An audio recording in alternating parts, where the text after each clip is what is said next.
welcome back to the Citizen channel. Hope you're all staying safe and well. On our final part, yes, there is a proviso on this. I'm recording this, of course, on Kyle Walker. It's a thank you. As I'm recording this, he's due not back to City, still under contract, so he's on loan in Italy at the moment. So there's a possibility he could come back, but I've gone early with this, so I'll have to do an addition if need be. But this is part 4 of our little thank you to Kyle Walker, using local media, lots of stuff from the Manchester Evening News, Northern Media, lots of other media stuff as well. My own personal observations for journalists like Simon Bukowski, Stuart Brennan, Joe Bray, Tyrone Marshall. So quite a good look, some nice images as well from his time. And we've got up to the tail end of season 23-24. So a hamstring injury in part 3 at the end of that one had kept Kyle sidelined.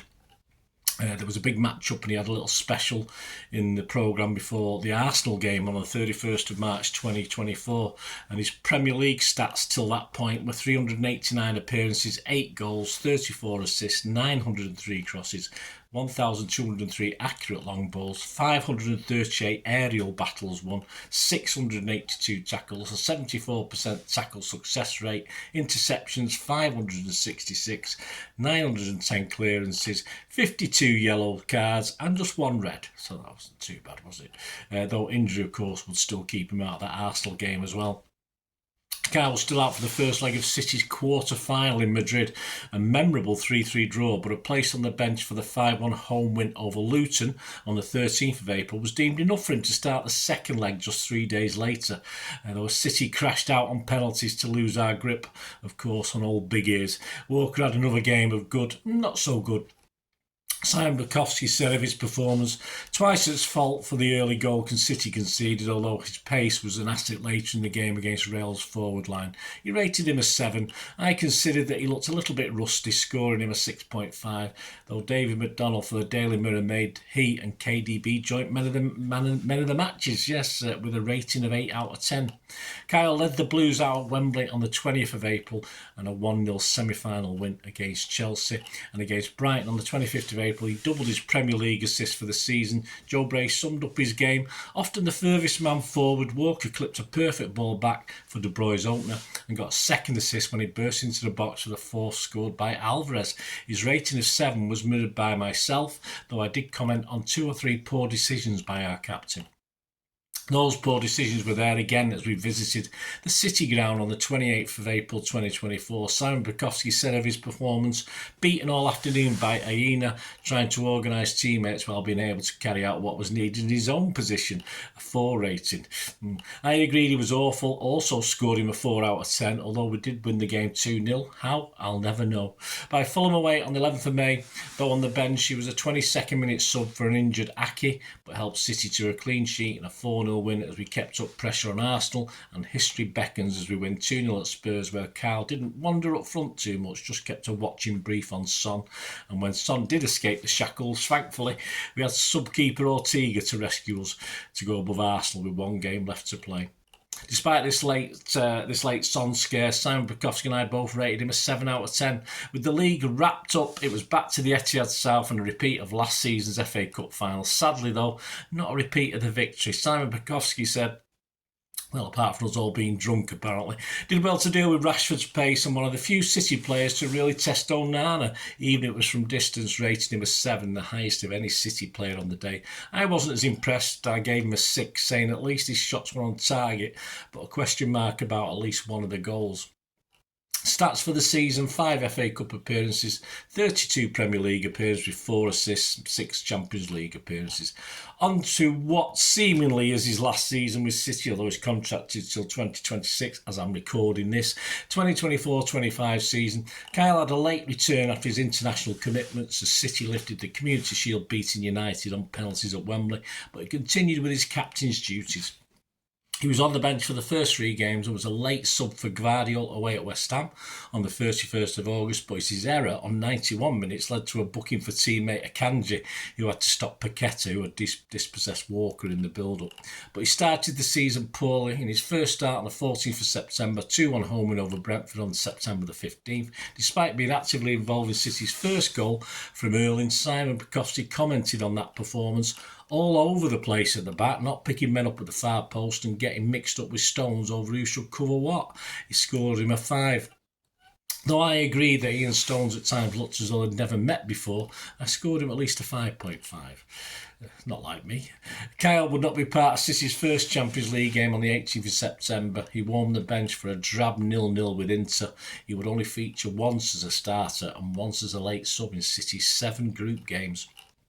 Things got slightly worse for City and Kyle in a 2-2 home draw with Arsenal on the 22nd of September, a game where we of course lost the services of Rodri for the season. After the incident, Walker was caught out of position as he was unable to get back after being called over by the ref as we went 1-0 down. He struggled with the pace of players like Martinelli and Gabriel, but did look a bit better getting forward, supplying a couple of good crosses, though his shots didn't worry the keeper or the goal.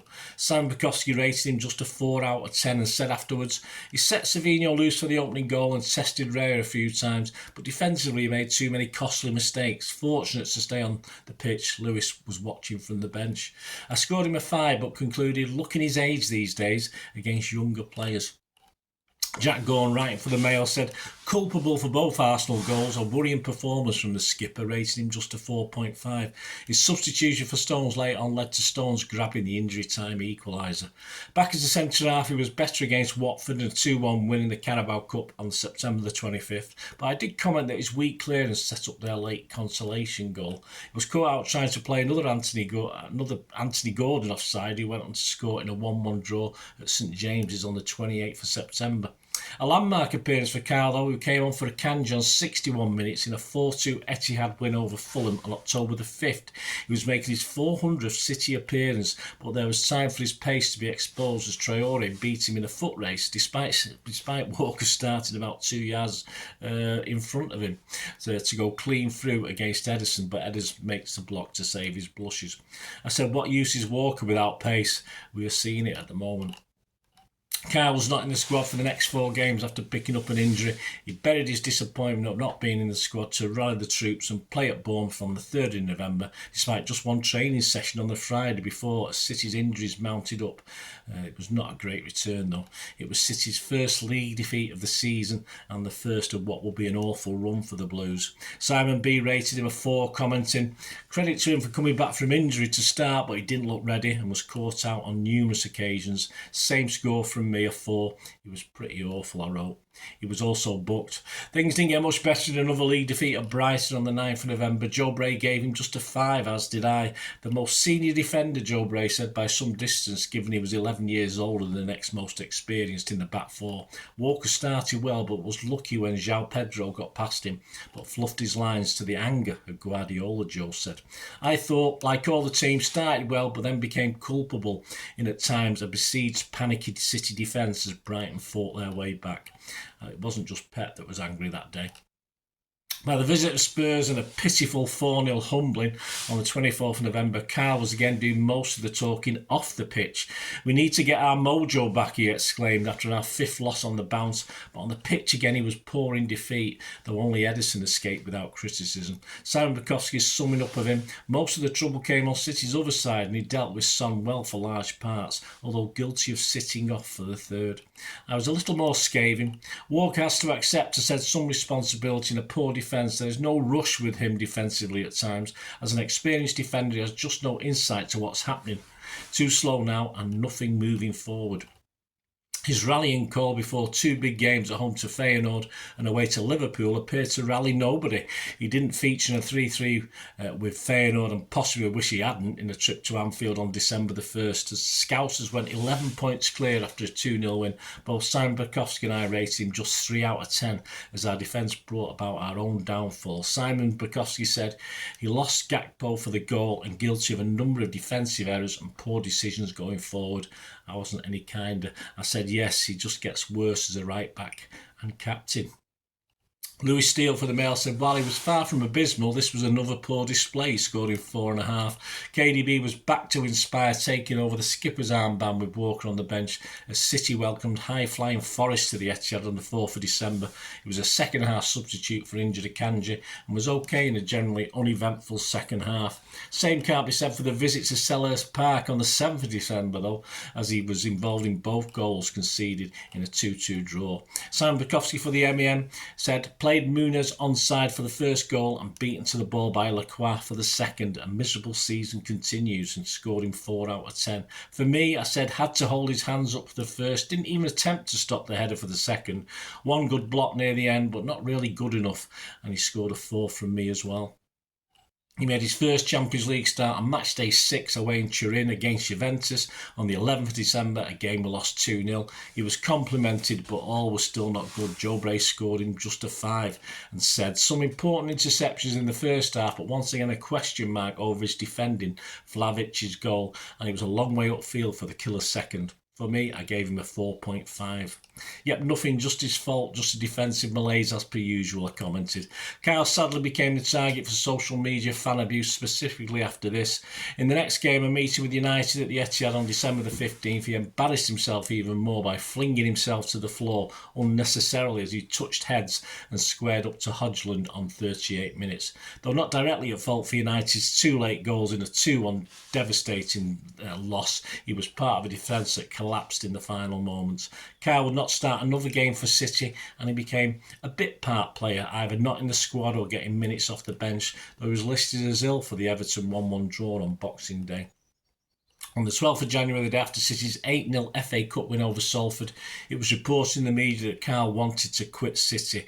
He asked Cheeky to explore the options to play abroad for 2 or 3 days before that FA Cup game. Bayern Munich, who had previously been interested, wanted him, but the offer was deemed not good enough. Sam Bukowski wrote a City special article on Walker in the Manchester Evening News dated the 12th of January 2025, titled Walker's Final Chapter at City, Not Happy, but he has been key. In it, he commented how Walker was set for an exit that is cheered rather than mourned. He made the assumption of the fans that he, asking to leave during the biggest collective slump in results in the Pep era, would further sour his reputation with fans who will be happy to see him go, claiming that he has never been a popular captain since his appointment in 2023. He stated the writing had looked on the wall for Kyle in the treble season when Pep declared that he couldn't play the style he had set the team upon, but he battled on to lead City to 4 titles in a row. He concluded the piece by saying, though it has not been a happy final chapter, that shouldn't take too much away from what has come before. Agreed. Pep Guardiola announced that Walker had asked to leave the club. His stats for the 24-25 season with City: played 15 Premier League games, 2 Champions League games and 1 Carabao Cup match. On the 24th of January 2025, Walker joined Serie A club AC Milan on loan until the end of the 24-25 season, with an option of a permanent transfer. On the 2nd of February, he made his Milan debut in the Derby della Madonnina against Inter Milan, which ended in a 1-1 draw. Despite a good start at Milan, they cooled at the £5 million payment clause and wanted seemingly to pay less, and the situation worsened for Kyle as he suffered a right elbow fracture early in April, which needed an operation. He was expected to miss the rest of the season. At the time of doing this, he's still not back. With the season left on his contract at City, it is doubtful that Pep could see any way back for his former captain. The search for another employer seemed the only choice for summer 2025, although Kyle had actually hinted, or supposedly hinted according to the papers, that he may end up back at City. Kyle was part of a legendary City team in his time, of course he was. Yes, he had his off-field problems, we know that, and he never really grew up, did he? That was clear to see in the way he celebrated City's goal wonderfully, like a fan. He was just so ecstatic, even if he wasn't involved. Victories and trophies he celebrated with real gusto, really enjoyed himself like we all did, and I think we should be happy that he felt part of our wonderful club. He was living a dream along with all us fans, of course. Yep, he did annoy me at times, but he also helped my team to some great glories, and I won't ever forget that. So have a great future, Kyle, in what you choose to do, and simply thank you. There you go, guys. Hope you enjoyed that. Give us your memories. As I said, if there's any additions to Kyle's story, there will be a lovely little chapter in this, but that's where I conclude this part 4 and 4 parts of this thank you to Kyle Walker. Let us know your memories anyway. That'd be fantastic. Please, if you do like what I do on the channel and you want to help support me, that'd be wonderful if you can, from being a member to just subscribing, whichever you can. And there are ways to support me going forward if you like this sort of stuff I do. So all I ever ask is please to help us out, or perhaps help us out in the future. Just keep watching and listening. I hope you enjoyed the feature, and yeah, if you can support me through the subscription, if you can subscribe, guys, that'd be wonderful if you've not already done so. We do actually have memberships at the moment, just 99p a month, so you get access to all my city stuff, including all the history vlogs, dozens and dozens not been published yet that you get immediate access to, and every time I do a edit and do a vlog, you get immediate access to it as well. So you can have a copy of scripts as well if you want any hard copy of the sort of things I do on matches and teams and managers and players, etc. So if you can join the membership, that'd be wonderful. We do fine. And yeah, if you want to support the channel just by watching the ads, that helps. Watch the ads, let them play through while you just have to check your phone or something, let it play out. And of course, if you follow any of the links, that always works as well. You follow a link to one of the ads and you fancy something. I've done it myself. I've followed a link and actually purchased something from another organisation. But it can happen. It can happen. Not all ads are stuff you're not interested in. And of course, if you can give us a like, guys, that would be absolutely fantastic. All likes are much appreciated. Anyway, thanks for watching. Until the next time, of course, I only ever ask one thing, don't I? Please, I ask you all to stay safe, especially you Blues. Until the next time, come on, City. Bye for now.